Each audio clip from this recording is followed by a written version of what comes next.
Assalamualaikum, halo guys, tetap sehat dan semangat ya. Kalian tahu kan alasan beberapa bulan lalu kita diharuskan untuk berdiam di rumah aja?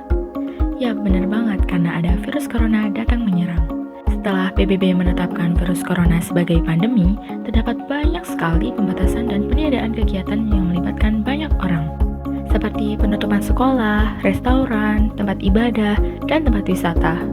Kita harus berdiam dan meminimalkan pergi keluar rumah sampai mudik ditiadakan. Dalam menghadapi masa transisi menuju kenormalan baru, kita harus menghidupkan gerakan masyarakat hidup sehat nih. Yuk, mari intip beberapa hal yang harus dilakukan untuk tetap menjaga kesehatan di masa pandemi. Pertama, yaitu sering mencuci tangan. Tahu nggak sih, ternyata 80% dari kasus penyakit menular ditularkan oleh sentuhan tangan. Ada banyak banget manfaat mencuci tangan, diantaranya dapat mencegah risiko tertular flu, demam, dan penyakit menular sampai 50%. Mencegah tertular penyakit serius seperti hepatitis A, meningitis, dan penyakit lainnya. Dapat menurunkan risiko terkena diare dan penyakit pencernaan lainnya sampai 59%. Kemudian dapat mencegah 1 juta kematian setiap tahunnya. Dan dapat menghemat uang loh, karena tidak ada anggota keluarga yang sakit. Nah, seperti apa sih mencuci tangan yang benar itu? Yang pertama, membasahi tangan dengan air mengalir. Kemudian, mengambil sabun cair secukupnya. Lalu, menggosokkan sabun pada kedua telapak tangan hingga ujung-ujung jari. Lalu, menggosokkan punggung tangan kiri menggunakan telapak tangan dengan jari saling mengunci antara tangan kanan dan tangan kiri, begitupun sebaliknya.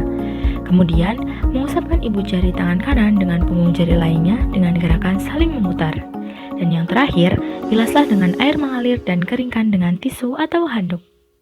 Berdasarkan suatu penelitian, mencuci tangan menggunakan sabun cair antiseptik dapat menurunkan jumlah angka kuman sebesar 73% yang dinilai lebih efektif daripada menggunakan hand sanitizer.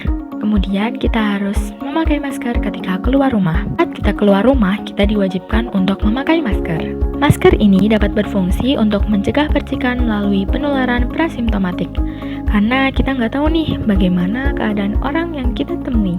Apakah benar-benar sehat atau merupakan orang tanpa gejala. Apabila orang tersebut merupakan OTG dan tiba-tiba orang tersebut bersin, maka jangan sampai droplet itu mengenai tubuh kita. Dan yang paling penting nih, pakailah masker dengan benar, di mana masker itu menutupi bagian hidung dan mulut. Kemudian yang ketiga ada menjaga jarak. Untuk menjaga kesehatan bersama, terdapat jarak minimal untuk saling berinteraksi, yaitu jarak 1 hingga 1,5 meter. Adanya saling menjaga jarak ini dapat menghambat infeksi virus corona, menurunkan laju penyebaran virus corona, dan menjauhkan si sakit dan si carrier untuk menulari orang sehat. Yang keempat, ada rutin berolahraga. Dalam menjaga kebugaran dan kesehatan saat pandemi ini, kita harus rajin berolahraga guys. Minimal 30 menit yang dilakukan secara rutin selama 3 hingga 5 kali seminggu, diantaranya seperti bersepeda.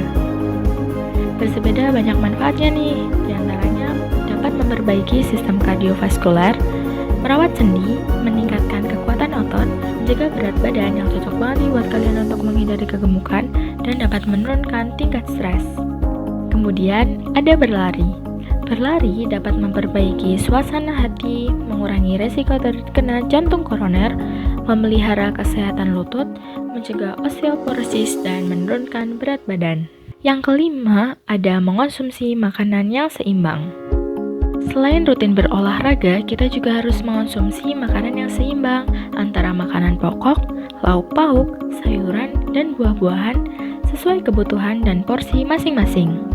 Makanan yang seimbang dapat meningkatkan kekebalan tubuh sehingga di masa pandemi ini kita menjadi susah terjangkit virus corona.